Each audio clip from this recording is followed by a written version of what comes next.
Mdm Rahayu in the studio with us. And we are just about a month away from the announcement of Singapore's budget this year. And the date is February 18. And that's when we'll learn more about the government's proposed spending plans and any new policies.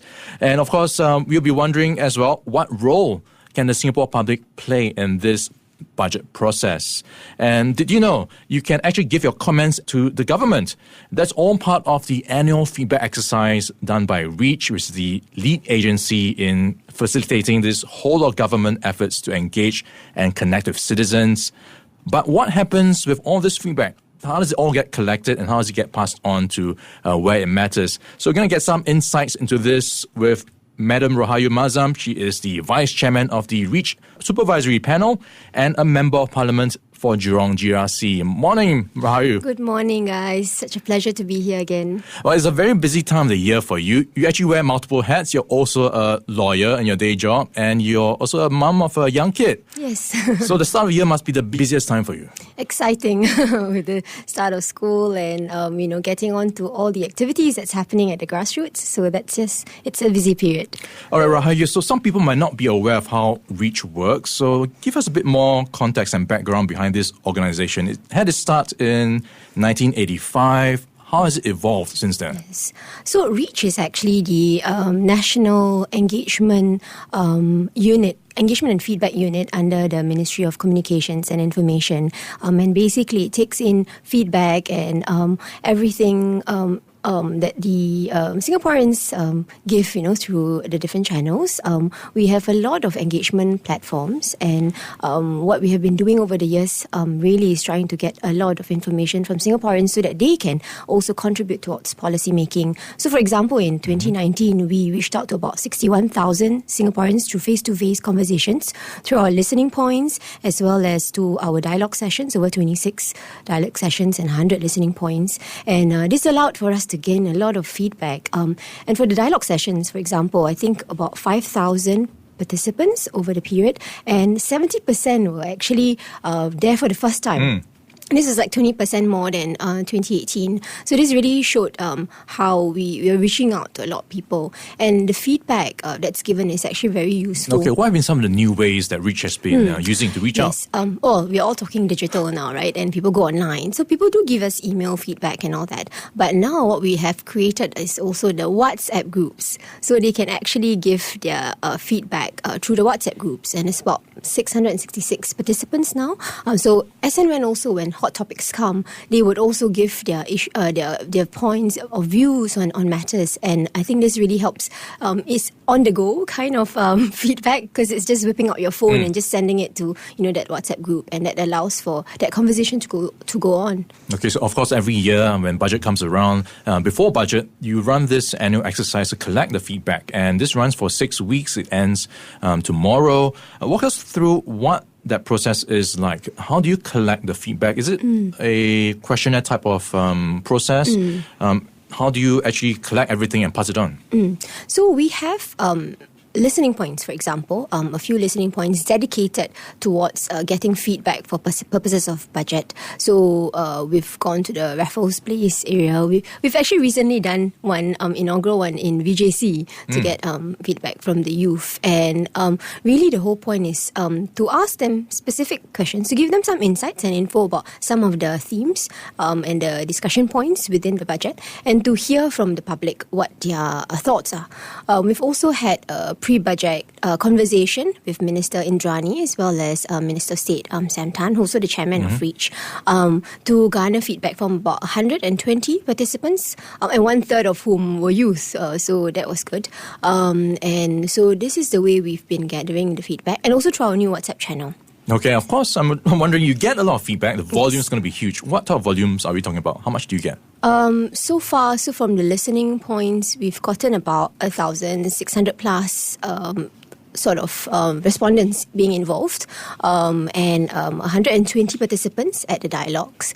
We have about 600 plus participants within the WhatsApp group. So this is the numbers of participants, but of course the feedback that they give, comes from very various points. Few of them will give few points, and that you can imagine how substantive. I'm just wondering how much of it is actually useful and usable, and not just rants and complaints. Yeah, so there's actually been, I suppose, over the years, there's been some sort of maturity, I feel, in also the participants who contribute towards through the Reach's portals, and they really take time to give insights that are relevant to the current trends. Reach does take time to also assess and channel accordingly to the different ministries, especially if these are like the ongoing feedback.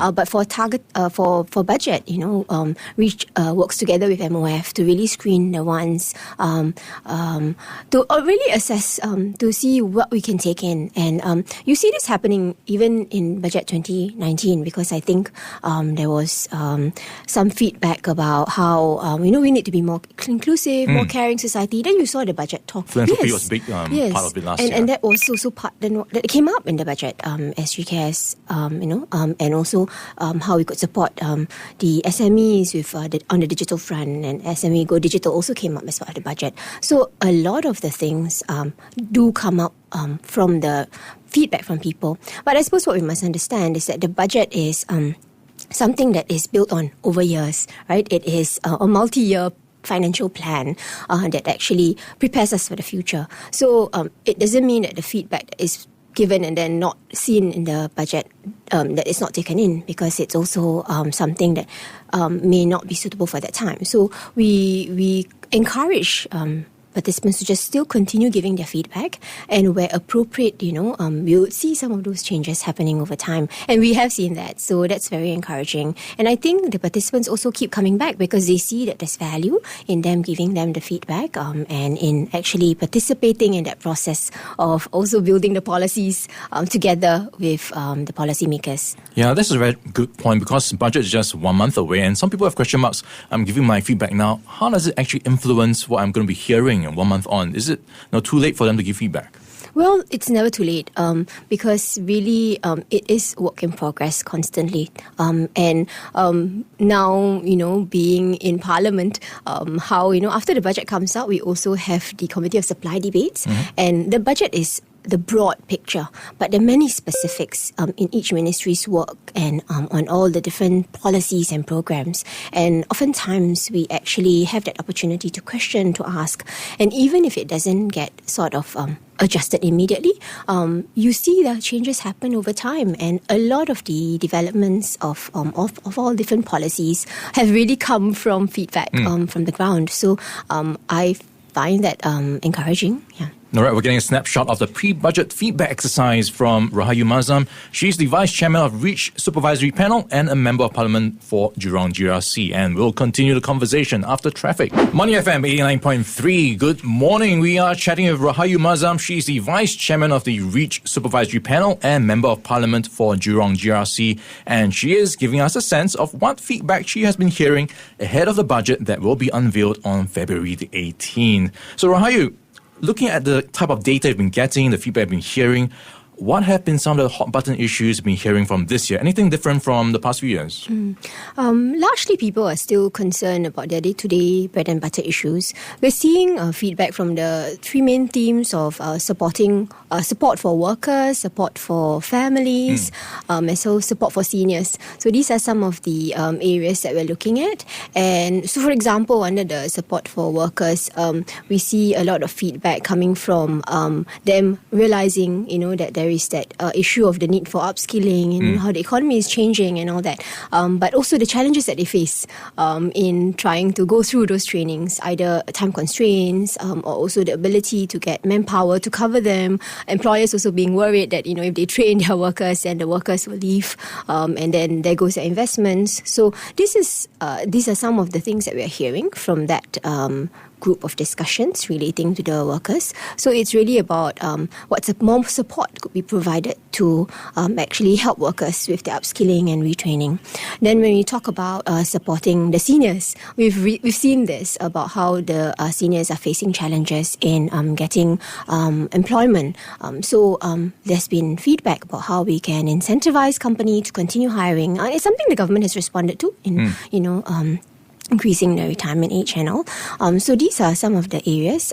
Some seniors have also said, in terms of the courses and training, perhaps something that is in a form and language that is something that they are easier for them, because some of them face those challenges. So we see that at that front.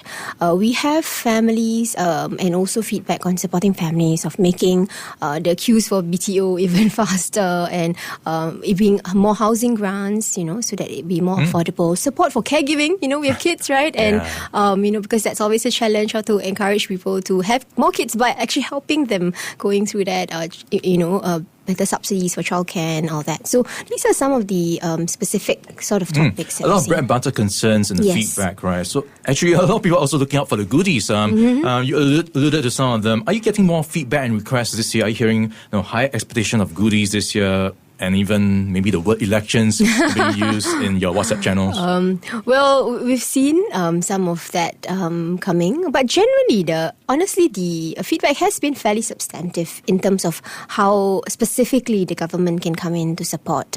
And the point really is we want to make the living environment, and that working a positive experience. So people have been giving very substantive feedback on that. I think it's very natural for people to kind of expect goodies, because that's how the budget has evolved over time. But as I said earlier, the budget is really about our financial plan that places us and makes us ready for the future. It also reflects our priorities, strategies as a nation, long-term priorities. So I think it is a matter of actually trying to figure out how that also fits in the whole thing. There's also the GST that has been announced, and that has been of concern. So people are wondering what support and whether more substantive and more sustainable support can be given. And that is also something that the government has looked at with the GST offset package that has been announced, that there will be something that will be said. So in a way, there will be, I suppose, some positive news that we're looking forward to. But I think at the back of the minds, people should appreciate and understand that it is a bigger plan, something that is meant for us to be able to sustain Singapore in the long run. Okay, of course, GST set to rise from 7 to 9%, so a lot of interest in that. Also, the government has been trying to do this, attract youths to be interested in budget, and that's something that's been stepping up in recent years. You might remember the Finance Ministry hired some influencers on social media to try and create some buzz. Are you seeing this translate so far in the feedback exercise? Are you getting them participating more, giving more thoughts and comments? Is that one of your big demographics? We have had efforts in doing more targeted approach. Like, for example, we went to Victoria Junior College to actually have a listening post, and we've been doing that consistently over time through the IHLs, the different institutes of higher learning. And yes, we have seen a lot of more interest in young people. So our recent PreBudget conversation, for example, about 1/3 of them were young people. And it's very heartening to hear the feedback comments, because you'd think that youth will only be interested in things... What do they care about? Yeah, that's right? Like only things that relate to them. But it's interesting that they actually do care and give feedback about things that are beyond their interest. So about seniors, about families. So in fact, at VJC, some of the interesting things, they think that there should be more information about parenting, about taking care of how can young families survive, as well as the tips and all that. And they care about the seniors, the environment. So I think that's heartening, because I think for them it's beneficial, because I think it gives them that context as to what are some of the other things that's happening beyond them. Yeah. So I'm hearing sustainability is a big thing now, and actually a lot of kids are correcting what parents are doing, using less straws and plastic bags. So are your kids doing that to you? A lot of my friends' kids are doing that. So that's something I think we all can learn from. Looking at the budget 2020, there's going to be 5 key themes. I'm going to run through them: security and external relations, business growth, training and employment, support for families, and support for seniors. Give us a bit of an overview. Which key pillar do you hear the most feedback from? What are you most concerned about? Yeah, so far, with regards to the workers, and the working environment and the industries, because that's something that I think we talk about a lot, especially here at the radio station, about how, the economy is changing, and there's been a lot of efforts in actually doing the industry transformation maps, and people are also interested in seeing how that will pan out and what that would translate to them. So we've also had concerns from the seniors, because we are a growing population, and we do see a lot of them still being able to work and having challenges being able to continue to sustain that activity because of concerns from employers and all that. So that's something that we need to continue to work on. And of course, young families, because I think the sandwich class is something that's often spoken about, because they have children to care for, but they also have elderly to worry about. So there are a lot of requests and issues that relate to this, about how the government can support them better. The budget is going to be unveiled on February 18, just 1 month away. You've been doing this 6-week engagement exercise to collect feedback. Mdm Rahayu, you just wrap things up. How can listeners share their feedback with one more day to go? Where can they go for this? Yes, they can go to the website at reach.gov.sg/budget 2020. And that's really, you can click on the mode that you wish to give your feedback on, and we welcome all feedback, because it's still never too late, and I think Reach actually itself is an ongoing platform, so please feel free to give their feedback, and I think that would be very useful, because I think it is only when we give constructive feedback that we can make Singapore better. And they can still sign up for the WhatsApp channels on your website. Yes, so of course this will be tracking what's being unveiled on the actual day as well, so you can continue to give feedback as the budget process and the budget is being unveiled on the day itself. We've been chatting with Rahayu Mahzam. She's the Vice Chairman of the Reach Supervisory Panel and Member of Parliament for Jurong GRC. Thank you so much for your time this morning. It's my pleasure. Thank you so much. Money FM 89.3